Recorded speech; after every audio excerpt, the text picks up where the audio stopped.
From Superior to Milwaukee and at nearly a dozen places in between, the schools that are the universities of Wisconsin have a $24 billion annual economic impact in the state.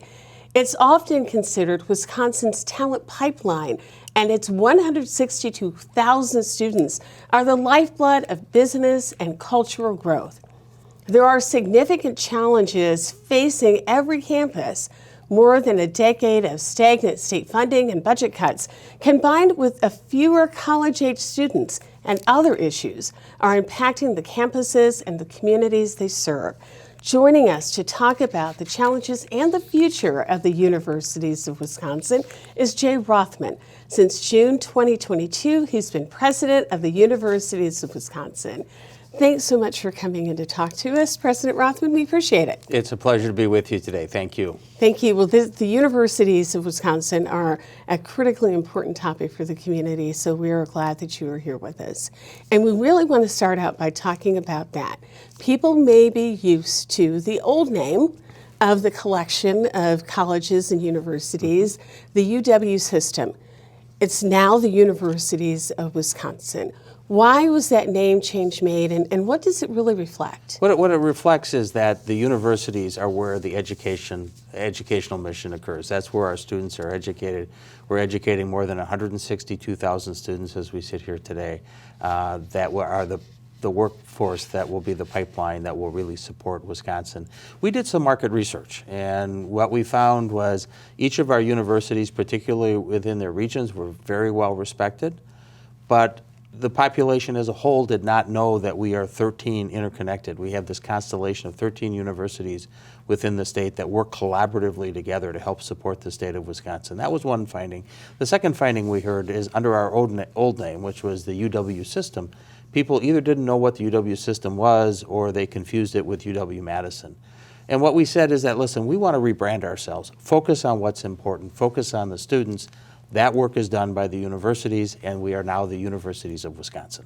It's interesting that people, if I understand correctly, people didn't always necessarily see that connection from something that may be taking place at River Falls and Milwaukee or Platteville and Green Bay. Exactly right, that they are interconnected, and we've got 13 great chancellors in our universities who work hard every day, not only to support their own university, but also how do we work collaboratively to serve the state of Wisconsin? How can those universities put their resources together to help better educate students as we go forward? And again, the focus is on the universities where it rightfully belongs. One of the things that is happening is that the Universities of Wisconsin is experiencing some challenges, not uncommon in higher education. And here in Wisconsin, one of those challenges has really been the closing of some campuses, particularly campuses that existed after the consolidation effort that took place. When we take a look at that, what does it tell us about the overall financial health of the Universities of Wisconsin? Yeah, I think what it reflects a multitude of factors, really kind of the perfect storm. Certainly our enrollments have declined. Demographics in the state, there are fewer high school graduates going on to higher education, and the participation rate, the percentage of those who actually go on to higher education has declined in Wisconsin. But we've had stagnant state funding, which is less today than it was 10 years ago on an inflation-adjusted basis. We had a 10-year tuition freeze. 8 years imposed by the legislature, 2 years that we did, and then we had pretty significant inflation, which all of us felt, but certainly we felt that within the universities. And that put us in a position where 10 of our 13 universities are running structural deficits, meaning that they are spending more money than they're bringing in. They've been relying on reserves to cover that deficit, but that's not sustainable. And one of the things in the strategic plan that we developed when I came on board was to set a target by 2028 of we need to eliminate those structural deficits. So we've had to make some extraordinarily hard choices.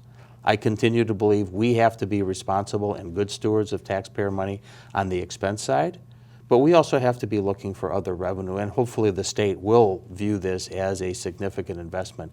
You mentioned at the beginning of the program the economic impact that our universities have on the state. We are a terrific investment in the future of the state of Wisconsin in the same way that we invest in roads and bridges and water systems and so forth.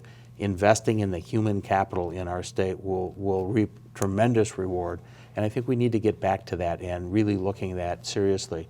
Currently, we are funded 42nd out of 50 states in the nation in terms of our support, our public support for our university system. I grew up in Wisconsin. That's not the Wisconsin I know. That's not the Wisconsin that's going to be successful in the future unless we change that proposition. I think that would surprise a lot of people because most of us who've been in Wisconsin for any length of time tend to think of the universities as being well-funded and well-prepared financially. Is it just really difficult for most people to understand the financial impact that has when you freeze tuition and you begin to look at budget cuts? I think the feeling is it's a big organization. It can absorb those cuts, but clearly you can't absorb everything. Well, and I think it did for 10 years. It really did. But I, to be honest with you, I was shocked when I saw the numbers and dug into this and said, listen, this is not the universities of Wisconsin I knew, having been a resident of the state all my life, and said, listen, we've got to look at how we invest in our institutions. 42nd out of 50 in terms of public support for our university system, in terms of public dollars going into the university system. Again, that's not us. If you want a world-class institution, if you want world-class universities, which we have, you're not going to continue to have them at that funding level. So I was actually shocked when I saw that figure, and I've been talking about it as much as I can because, again, we have to be responsible stewards. We have to make adjustments when enrollments change. That's on us. But if we're going to get less and less funding from the state, that puts us in a bind. It means potentially higher tuition. It means less services that we can offer, less students that we can educate. And that, to me, is not good for the long-term prosperity of our state. When we take a look at the financial picture of it, the money that's coming in, does the legislature need to do more? Do we need to see more external funding sources? Or is it really a combination of both? I think it's a combination of things. First of all, we have to be good stewards on the expense side. Are we investing and are we spending money in a responsible and reasonable fashion given where our enrollments are? That's on us, and that's what we need to do. On the revenue side, I think it's a multitude of different things. I think increased state support is warranted. It is a great investment in the state of Wisconsin, and I hope we can continue to work with the legislature and with the executive branch to achieve that very piece. But we can also look externally. We can look at foundations that help raise money for our universities. That's another piece. Certainly additional research dollars into our two R1 research institutions, UW-Madison and UW-Milwaukee, is another source of funding. And we also can look at other options. I think we have to have the broad gamut in looking at, is continuing education an opportunity for us? We live in a rapidly changing world. You just think about the impact of artificial intelligence. What's that going to mean in 2 years, in 5 years, in 10 years? We've got experts that can bring to the population of the state of Wisconsin and to employers in the state of Wisconsin. We should be talking to your employees about what they need to know about AI so that they can be more productive. Those are the things around continuing education that can also be revenue sources for us but provide great benefit to the state. The other issue is enrollment. There simply aren't as many college-age students, and not percentage-wise, as many of those students are deciding that a 4-year or even a 2-year degree is something that they want to pursue.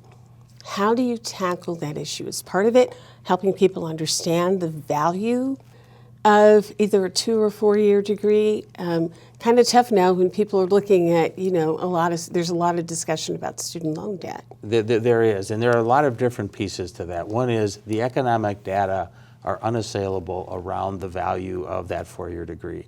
The millions of dollars of difference between that and having a high school degree. So the economics are unassailable in my mind in terms of what it means. Affordability is another big issue, and I think oftentimes we get tagged with universities that charge $60,000, $70,000 a year for tuition. We are in incredible value. We did an affordability study shortly after I started that found we are the most affordable public university in the Midwest, and I think it goes well beyond that. Our tuition levels at our universities are, in the 10,000 or less. I mean, we have universities where the tuition is, $6,900 or $7,000 a year. I mean, those are incredible values for our students. Now, we also have to appreciate, though, that affordable doesn't mean it's affordable for everyone. And we are educating on a percentage basis fewer students of lower socioeconomic means today than we were 10 years ago. We have got to find a way as a society. We will do our part as a university, but as a society to invest. Education is that great equalizer. And if we're going to have a vibrant society in Wisconsin in the next 10 and 15 and 20 years, we have to make that investment so everyone who has the capability of going on to higher education does so, regardless of where they start from their economic means. And you're doing some things that are kind of moving you towards that. When we take for example, here in Milwaukee, and we look at the commitment and the collaboration that exists between Milwaukee Area Technical College, MATC, and UW Milwaukee. It's always existed, but there have been some things that have been done lately to really strengthen that pipeline and ease that effort for MATC students who want to pursue a four-year degree. There have been, and I applaud both the leadership of the tech colleges and Chancellor Money and the work that has gone on, because we are, both the tech college system and the university system are publicly funded entities. We are here to serve the state of Wisconsin. That means we are there to provide the easiest pathway for our students as they transfer. If they want to get a four-year degree, they start in a tech college and they say, hey, listen, I think I want to move that into a four-year degree. We have articulation agreements with all of the tech colleges across the state that we take their credits and allow them to apply to graduation with a four-year degree at one of our institutions. I think that level of collaboration is both critical, but I also think it's the right thing to do. We are both state entities. I mean, we are both state-funded organizations, and that's our responsibility to serve the state of Wisconsin to the best of our ability. You mentioned the importance of having the legislature help to support financially the work that the universities of Wisconsin is engaged in. There's been some concern that maybe the legislature has been a little too involved in directing some of that funding and how some of that funding should be used. Particularly if you take a look at the UW-Madison and some ties that the legislature made to, if you want money basically for building, which you need, and staff raises, which you need, it was tied to making some changes in diversity, equity, and inclusion programs. That money came in. Not everybody was happy about the way that happened. Is the legislature stepping too far? Does there have to be some other kind of compromise so universities within the universities of Wisconsin can make those decisions? You know, I think we want to have a good partnership with the legislature. That is our single largest funding source, and it is important to us that we continue to do that. I think we need to make the case as to why the investment in the universities of Wisconsin is important. We are going to continue to make that case. And it's not just being 42nd out of 50. It's broader than that. I think we have to talk about the positive things that happen. When you look at first-generation students that come out of our universities, the trajectory of their lives is changed as a result of that experience. They go on to do great things, but it's not just that student. It is their families, and it has an exponential impact because it's friends, but it's multi-generational. Because I guarantee you, those first-generation students, if they have children, those kids are going to go on to higher education because their parents will have seen the importance of that. We need to continue to work with the legislature to find ways to invest in our universities in a way that benefits everyone in our state. That's our goal, and we will continue to work in good faith with the legislature to do exactly that. There are challenges that lie ahead, but a lot of people look at challenges as opportunities. Exactly right, and that's this is such a privilege to be in my role.